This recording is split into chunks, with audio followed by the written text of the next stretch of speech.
Hello बच्चों, let's read the question. A solid having uppermost energy band partially filled with electrons is called. Here four options are given: insulator, semiconductor, conductor, and none of these. First of all, we will discuss here the key concept, which is energy band theory. और इसी energy band theory के basis पे हम यहाँ पे different जो materials होते हैं उनके जो कंडक्टिविटी है उसको स्टडी करेंगे। एनर्जी बैंड थ्योरी के बेसिस पे हम यहाँ पे समझते हैं जो मटेरियल्स होते हैं उनको तीन कैटेगरी में डिवाइड किया जाता है: कंडक्टर्स, इंसुलेटर्स एंड सेमीकंडक्टर्स।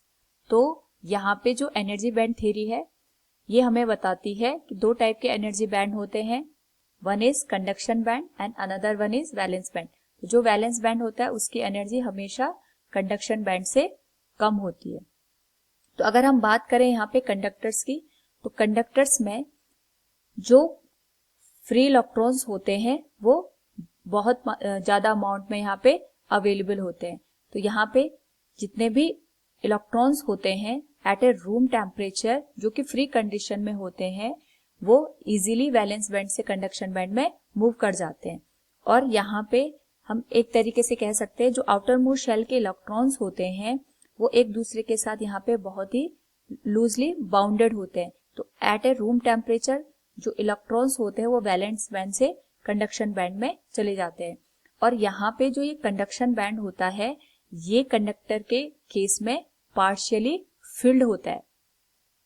तो जितना ज्यादा हम यहाँ पे एक्सटर्नल एनर्जी देंगे उतने ज्यादा इलेक्ट्रॉन अगेन वैलेंस बैंड से कंडक्शन बैंड में यहाँ पे मूव कर जाते हैं। लेकिन इनिशियली जो कंडक्शन बैंड होता है कंडक्टर के केस में वो पार्शियली फिल्ड होता है। और साथ में यहाँ पे जो कंडक्शन बैंड होता है और वैलेंस बैंड ये एक दूसरे को ओवरलैप कर जाते हैं। इसी वजह से जो कंडक्टर्स होते हैं इनकी कंडक्टिविटी बहुत हाई होती है।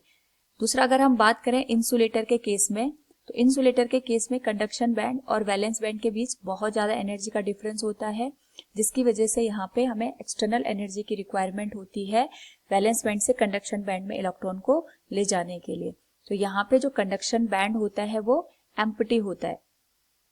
सिमिलरली अगर हम बात करें यहाँ पे सेमीकंडक्टर की, तो उसमें भी सेम केस होता है। यहाँ पे कंडक्शन बैंड और वैलेंस बैंड के बीच में गैप होता है, लेकिन ये जो गैप होता है यहाँ पे सेमीकंडक्टर के केस में that is less than the insulator. जो कंडक्शन बैंड होता है और जो वैलेंस बैंड होता है उसमें अगर हमें इलेक्ट्रॉन को मूव करवाना है उस पर्टिकुलर केस में एक्सटर्नल एनर्जी की रिक्वायरमेंट होती है।